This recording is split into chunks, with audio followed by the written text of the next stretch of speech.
Bonjour à tous, bienvenue sur Investir en crypto, j'espère que vous allez bien. Dans cette vidéo, on analyse le Shiba. Je vais vous montrer toutes les targets qu'on a pu voir ensemble dernièrement et puis celles qu'on a atteintes et celles qu'on va bientôt peut-être atteindre. Pour ceux qui ne me connaissent pas, moi c'est Rémi. Ici on apprend à investir dans les crypto-monnaies et devenir rentable sur ce marché.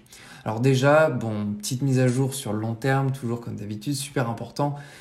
Pourquoi c'est important déjà, pourquoi je le fais à chaque fois, c'est parce qu'en fait, avant de se centrer sur une unité de temps ultra petite, on peut fausser. Toutes les targets, on peut les fausser à cause du fait que on n'a pas regardé la tendance long terme.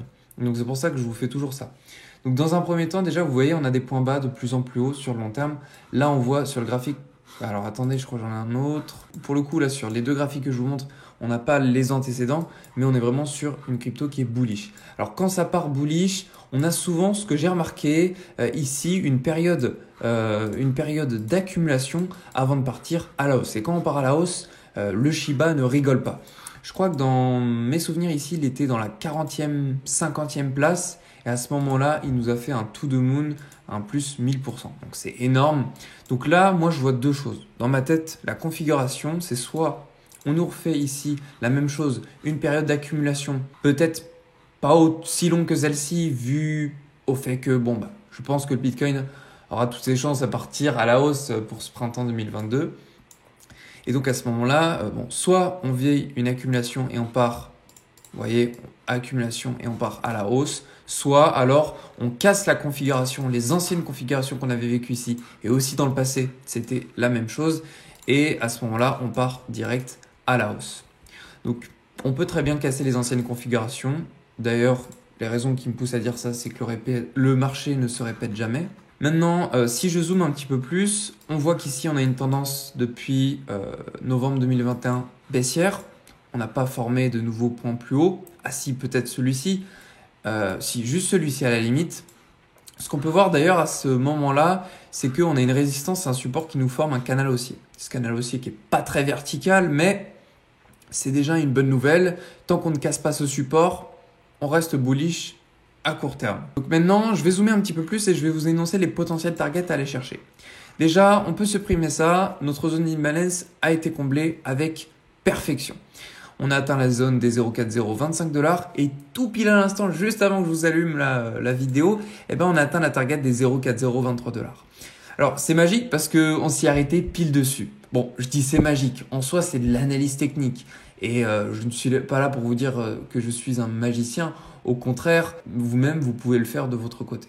Ensuite, ici, la deuxième zone, si on doit partir plus bas. Du fait que, pourquoi on pourrait partir plus bas ?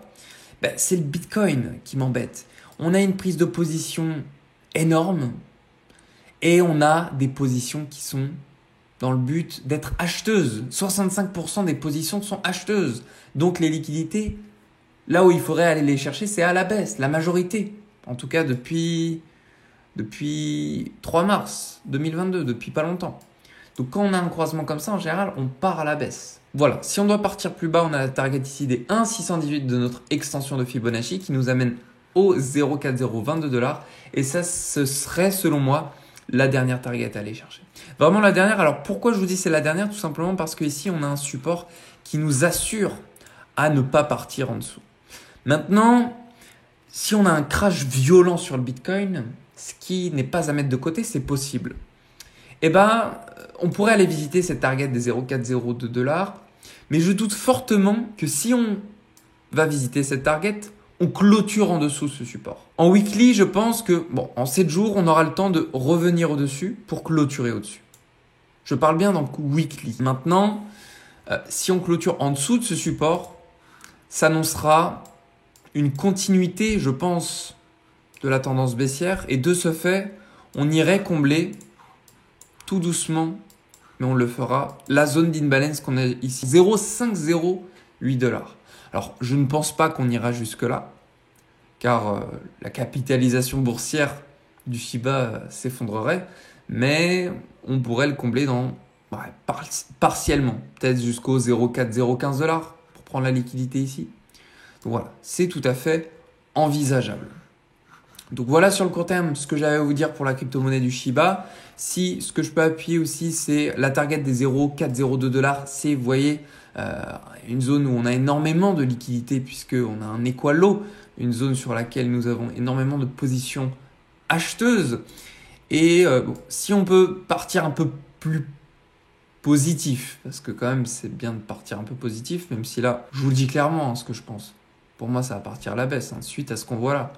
Et pas que, Il y a aussi l'autre graphique sur Econometrics que je vous ai montré tout à l'heure. Possible target à aller chercher, 0,4027 $, extension 1, zone de prix correspondant à des anciennes zones de résistance et de support. Deuxième target 0,4028 $ et troisième target 0,403 $. Corrélation quasi avec notre extension 1,618 et zone de prix. Donc voilà toutes les targets que je vous ai énoncées. C'est celles qu'il faut vraiment retenir. Vous voyez par exemple celle des 0,4025 $. On a vraiment utilisé cette zone que ce soit en tant que support ou résistance. La zone ici des 0,4023 $, on vient à l'instant de rebondir dessus. Donc ce sont des zones extrêmement pertinentes que je vous partage. Moi-même je les utilise, donc c'est pour ça. Sinon je vous ferai pas ce genre de vidéo.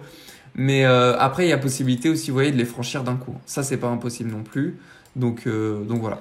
En tout cas j'espère que cette vidéo vous a plu, aura pu vous permettre d'y voir un petit peu plus clair sur ce qui se passe. En tout cas de mon point de vue personnel. Et puis c'était un plaisir de vous avoir fait cette vidéo. Je vous souhaite à tous une très belle soirée. Prenez soin de vous et on se retrouve dans la prochaine vidéo.